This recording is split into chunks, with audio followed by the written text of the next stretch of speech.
जय श्रीमन नारायण। मंगलवार की दो कथा प्रचलित हैं। आइए दोनों का श्रवण करते हैं। मंगलवार की प्रथम कथा में व्यास जी ने कहा, एक बार नैमी शारण्य तीर्थ में 80,000 मुनि एकत्र होकर पुराणों के ज्ञाता श्री सूत जी से पूछने लगे, हे महामुने, आपने हमें अनेक पुराणों की कथा सुनाई है।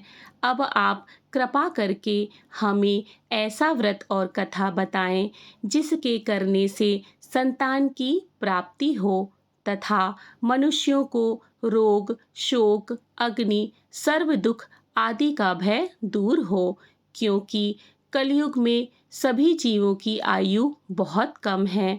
फिर इस पर उन्हें रोग, चिंता के कष्ट लगे रहेंगे, तो फिर वह श्री हरि के चरणों में अपना ध्यान कैसे लगा सकेंगे। श्री सूत जी बोले, हे मुनियों, आपने लोक कल्याण के लिए बहुत ही उत्तम बात पूछी है। एक बार युधिष्ठिर ने भगवान श्री कृष्ण से लोक कल्याण के लिए यही प्रश्न किया था। भगवान श्री कृष्ण और युधिष्ठिर का संवाद तुम्हारे सामने कहता हूँ, ध्यान देकर सुनो। एक समय पांडवों की सभा में श्री कृष्ण जी बैठे हुए थे। तब युधिष्ठिर ने भगवान श्री कृष्ण से प्रश्न किया, हे प्रभो गोविंद, आपने मेरे लिए अनेकों कथाएं सुनाई हैं। आज आप कृपा करके ऐसा व्रत या कथा सुनाएं जिसके करने से मनुष्य को रोग, चिंता का भय समाप्त हो और उसको पुत्र की प्राप्ति हो। हे प्रभु, बिना पुत्र के जीवन व्यर्थ है। पुत्र के बिना मनुष्य नरकगामी होता है। पुत्र के बिना मनुष्य पितृ ऋण से छुटकारा नहीं पा सकता और ना ही उसका पुण्यक नामक नरक से उद्धार हो सकता है। अतः पुत्रदायक व्रत बतलाएं। श्री कृष्ण भगवान बोले, हे राजन, मैं एक प्राचीन इतिहास सुनाता हूँ, आप उसे ध्यानपूर्वक सुनो। कुंडलपुर नामक एक नगर था। उसमें नंदा नामक एक ब्राह्मण रहता था। भगवान की कृपा से उसके पास सब कुछ था, फिर भी वह दुखी था। इसका कारण यह था कि ब्राह्मण की स्त्री सुनंदा के कोई संतान ना थी। सुनंदा पतिव्रता थी, भक्ति पूर्वक श्री हनुमान जी की आराधना करती थी। मंगलवार के दिन व्रत करके अंत में भोजन बनाकर हनुमान जी को भोग लगाने के बाद स्वयं भोजन करती थी। एक बार मंगलवार के दिन ब्राह्मणी गृह कार्य की अधिकता के कारण हनुमान जी को भोग ना लगा सकी, तो इस पर उसे बहुत दुख हुआ। उसने कुछ भी नहीं खाया और अपने मन में प्रण किया कि अब तो अगले मंगलवार को ही हनुमान जी को भोग लगाकर अन्न जल ग्रहण करूंगी। ब्राह्मणी सुनंदा प्रतिदिन भोजन बनाती, श्रद्धा पूर्वक पति को खिलाती, परंतु स्वयं भोजन नहीं करती और मन ही मन श्री हनुमान जी की आराधना करती थी। इसी प्रकार 6 दिन गुजर गए और ब्राह्मणी सुनंदा अपने निश्चय के अनुसार भूखी प्यासी निराहार रही। अगले मंगलवार को ब्राह्मणी सुनंदा प्रातःकाल ही बेहोश होकर गिर पड़ी। ब्राह्मणी सुनंदा की इस असीम भक्ति के प्रभाव से श्री हनुमान जी बहुत प्रसन्न हुए और प्रकट होकर बोले, सुनंदा, मैं तेरी भक्ति से बहुत प्रसन्न हूँ, तू उठ और वर मांग। सुनंदा अपने आराध्य देव श्री हनुमान जी को देखकर आनंद की अधिकता से विह्वल होकर श्री हनुमान जी के चरणों में गिरकर बोली, हे प्रभु, मेरी कोई संतान नहीं है, कृपा करके मुझे संतान प्राप्ति का आशीर्वाद दे, आपकी अति कृपा होगी। श्री महावीर जी बोले, तेरी इच्छा पूर्ण होगी, तेरे एक कन्या पैदा होगी, उसके अष्टांग प्रतिदिन सोना दिया करेंगे। इस प्रकार कहकर श्री महावीर जी अंतर्ध्यान हो गए। ब्राह्मणी सुनंदा बहुत हर्षित हुई और सभी समाचार अपने पति से कहा। ब्राह्मण देव कन्या का वरदान सुनकर कुछ दुखी हुए, परंतु सोना मिलने की बात सुनकर तो बहुत प्रसन्न हुए। विचार किया कि ऐसी कन्या के साथ मेरी निर्धनता भी समाप्त हो जाएगी। श्री हनुमान जी की कृपा से ब्राह्मणी गर्भवती हुई और 10वें महीने में उसे बहुत ही सुंदर पुत्री प्राप्त हुई। यह बच्ची अपने पिता के घर में ठीक उसी तरह से बढ़ने लगी जिस प्रकार शुक्ल पक्ष का चंद्रमा बढ़ता है। 10वें दिन ब्राह्मण ने उस बालिका का नामकरण संस्कार करवाया। उसके कुल पुरोहित ने उस बालिका का नाम रत्नावली रखा, क्योंकि वह कन्या सोना प्रदान किया करती थी। इस कन्या ने पूर्व जन्म में बड़े ही विधान से मंगल देव का व्रत किया था। रत्नावली का अष्टांग बहुत सा सोना देता था। उस सोने से नंदा ब्राह्मण बहुत ही धनवान हो गया। अब ब्राह्मणी भी बहुत अभिमान करने लगी थी। समय बीतता रहा। अब रत्नावली 10 वर्ष की हो चुकी थी। एक दिन जब नंदा ब्राह्मण प्रसन्न चित्त था, तब सुनंदा ने अपने पति से कहा, मेरी पुत्री रत्नावली विवाह के योग्य हो गई है, अतः आप कोई सुंदर तथा योग्य वर देखकर इसका विवाह कर दे। यह सुन ब्राह्मण बोला, अभी तो रत्नावली बहुत छोटी है। तब ब्राह्मणी बोली, शास्त्रों की आज्ञा है कि कन्या 8वें वर्ष में गौरी, 9 वर्ष में रोहिणी, 10वें वर्ष में कन्या, इसके पश्चात रजस्वला हो जाती है। गौरी के दान से पाताल लोक की प्राप्ति होती है, राहणी के दान से बैकुंठ लोक की प्राप्ति होती है, कन्या के दान से इंद्रलोक में सुखों की प्राप्ति होती है। अगर हे पतिदेव रजस्वला का दान किया जाता है तो घोर नरक की प्राप्ति होती है। इस पर ब्राह्मण बोला, अभी तो रत्नावली मात्र 10 वर्ष की है और मैंने तो 16-16 साल की कन्याओं के विवाह करवाए हैं, अभी जल्दी क्या है। तब ब्राह्मणी सुनंदा बोली, आपको तो लोभ अधिक हो गया लगता है। शास्त्रों में कहा गया है कि माता पिता और बड़ा भाई रजस्वला कन्या को देखते हैं तो वह अवश्य ही नरकगामी होते हैं। तब ब्राह्मण बोला, अच्छी बात है, कल मैं अवश्य ही योग्य वर की तलाश में अपना दूत भेजूंगा। दूसरे दिन ब्राह्मण ने अपने दूत को बुलाया और आज्ञा दी कि जैसी सुंदर मेरी कन्या है वैसा ही सुंदर वर उसके लिए तलाश करो। दूत अपने स्वामी की आज्ञा पाकर निकल पड़ा। पंपई नगर में उसने एक सुंदर लड़के को देखा। यह बालक एक ब्राह्मण परिवार का बहुत गुणवान पुत्र था। इसका नाम सोमेश्वर था। दूत ने इस सुंदर गुणवान ब्राह्मण पुत्र के बारे में अपने स्वामी को पूर्ण विवरण दिया। ब्राह्मण नंदा को भी सोमेश्वर अच्छा लगा और फिर शुभ मुहूर्त में विधि पूर्वक कन्यादान करके ब्राह्मण ब्राह्मणी संतुष्ट हुए। परंतु ब्राह्मण के मन में तो लोभ समाया हुआ था। उसने कन्यादान तो कर दिया था, पर वह बहुत खिन्न भी था। उसने विचार किया कि रत्नावली तो अब चली जावेगी और मुझे इससे जो सोना मिलता था वह अब नहीं मिलेगा। मेरे पास जो धन था कुछ तो इसके विवाह में खर्च हो गया और जो शेष बचा था वह भी कुछ दिनों के पश्चात समाप्त हो जाएगा। मैंने तो इसका विवाह करके बहुत बड़ी भूल कर दी है। अब कोई ऐसा उपाय हो कि रत्नावली मेरे ही घर में बनी रहे, अपने ससुराल ना जावे।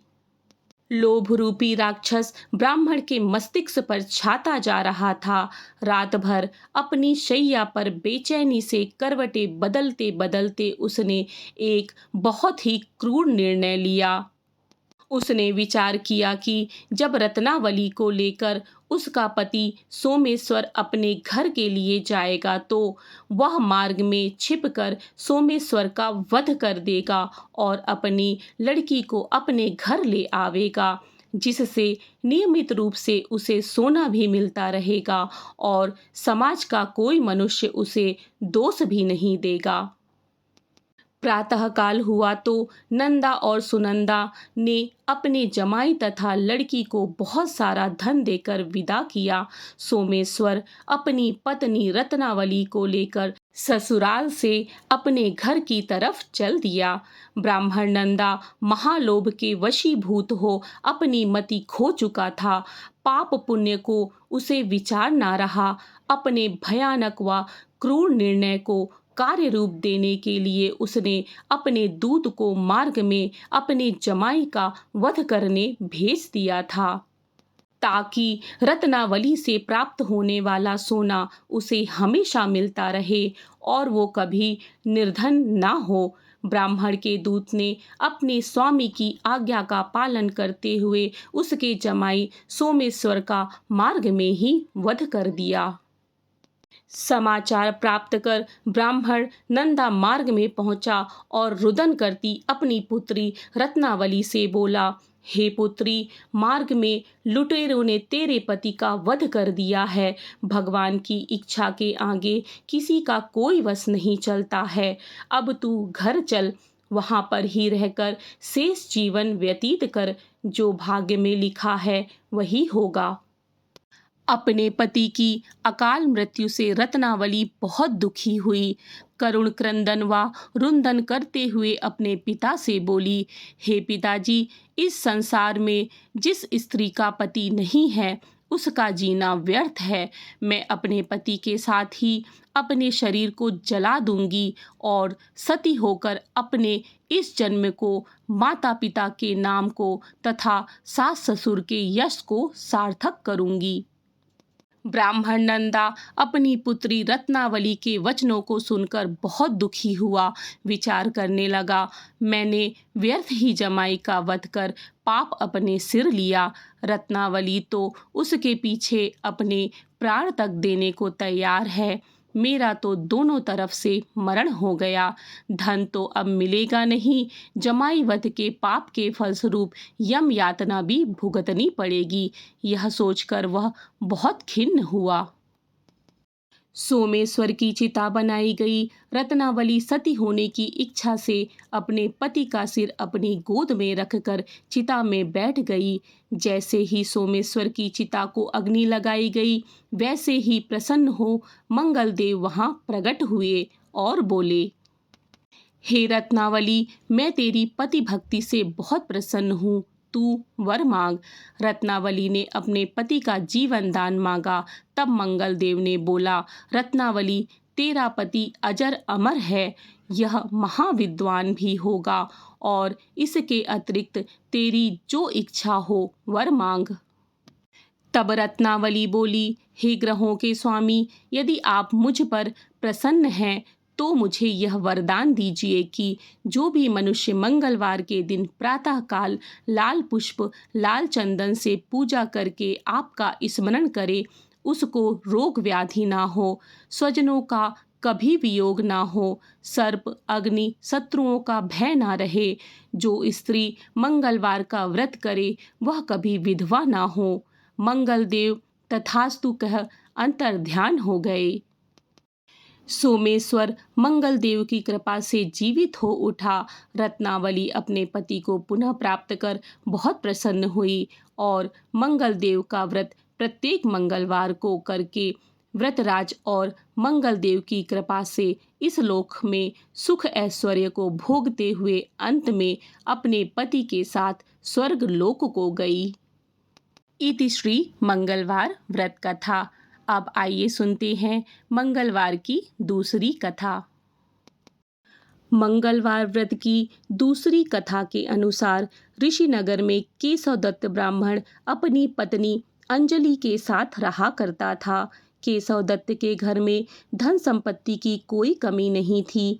नगर में सभी केशवदत्त का सम्मान करते थे, लेकिन केशव दत्त संतान नहीं होने से बहुत चिंतित रहता था। दोनों पति पत्नी प्रत्येक मंगलवार को मंदिर में जाकर हनुमान जी की पूजा करते थे। विधिवत मंगलवार का व्रत करते हुए कई वर्ष बीत गए। ब्राह्मण बहुत निराश हो गया, लेकिन उसने व्रत करना नहीं छोड़ा। कुछ दिनों के बाद केशव दत्त हनुमान जी की पूजा करने के लिए जंगल में चला गया। उसकी पत्नी अंजलि घर में रहकर मंगलवार का व्रत करने लगी। दोनों पति पत्नी पुत्र प्राप्ति के लिए मंगलवार का विधिवत व्रत करने लगे। कुछ दिनों बाद अंजलि ने अगले मंगलवार को व्रत किया, लेकिन किसी कारणवश उस दिन अंजलि हनुमान जी को भोग नहीं लगा सकी और उस दिन वह सूर्यास्त के बाद भूखी ही सो गई। अगले मंगलवार को हनुमान जी को भोग लगाए बिना उसने भोजन नहीं करने का प्रण लिया। 6 दिन तक अंजलि भूखी प्यासी रही। 7वें दिन मंगलवार को अंजलि ने हनुमान जी की पूजा की, लेकिन तभी भूख प्यास के कारण अंजलि बेहोश हो गई। हनुमान जी ने उसे स्वप्न में दर्शन देते हुए कहा, उठो पुत्री, मैं तुम्हारी पूजा पाठ से बहुत प्रसन्न हूँ।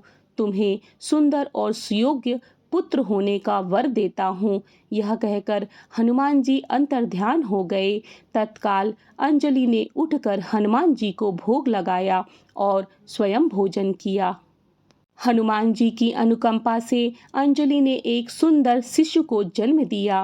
मंगलवार को जन्म लेने के कारण उस बच्चे का नाम मंगल प्रसाद रखा गया। कुछ दिनों के बाद अंजलि का पति केशव दत्त भी घर लौट आया। उसने मंगल को देखा तो अंजलि से पूछा, यह सुंदर बच्चा किसका है? अंजलि ने खुश होते हुए हनुमान जी के दर्शन देने और पुत्र प्राप्ति होने का वरदान देने की सारी कथा सुना दी। लेकिन केशव दत्त को उसकी बातों पर विश्वास नहीं हुआ। उसके मन में तो पता नहीं कैसे यह कलुषित विचार आ गया था कि अंजलि ने उसके साथ विश्वासघात किया है। अपने पापों को छिपाने के लिए अंजलि झूठ बोल रही है। केशव दत्त ने उस बच्चे को मार डालने की योजना बनाई। एक दिन केशव दत्त स्नान के लिए कुएं पर गया। मंगल भी उसके साथ था। केशव दत्त ने मौका देखकर मंगल को कुएं में फेंक दिया और घर आकर बहाना बना दिया कि मंगल तो कुएं पर मेरे साथ पहुंचा ही नहीं। केशव दत्त के इतने कहने के ठीक बाद मंगल दौड़ता हुआ घर लौट आया। केशव दत्त मंगल को देखकर बुरी तरह हैरान हो उठा। उसी रात हनुमान जी ने केशव दत्त को स्वप्न में दर्शन देते हुए कहा, तुम दोनों के मंगलवार के व्रत करने से प्रसन्न होकर पुत्र जन्म का वर मैंने दिया था। फिर तुम अपनी पत्नी को कुलटा क्यों समझ रहे हो? उसी समय केशव दत्त ने अंजलि को जगाकर उससे क्षमा मांगते हुए स्वप्न में हनुमान जी के दर्शन देने की सारी कहानी सुनाई। केशव दत्त ने अपने बेटे को हृदय से लगाकर बहुत प्यार किया। उस दिन के बाद सभी आनंदपूर्वक रहने लगे। मंगलवार का विधिवत व्रत करने से केशव दत्त और उसकी पत्नी के सभी कष्ट दूर हो गए। इस तरह जो स्त्री पुरुष विधिवत मंगलवार का व्रत करके व्रत कथा सुनते हैं, हनुमान जी उसके सभी कष्टों को दूर करके घर में धन संपत्ति का भंडार भर देते हैं। शरीर के सभी रक्त विकार के रोग भी नष्ट हो जाते हैं। इति श्री मंगलवार व्रत कथा। इसी तरह की पौराणिक कथा कहानियों तथा धार्मिक जानकारी के लिए मेरे चैनल को सब्सक्राइब करें। मिलते हैं अगली धार्मिक जानकारी के साथ। जय श्री कृष्ण। राधे राधे।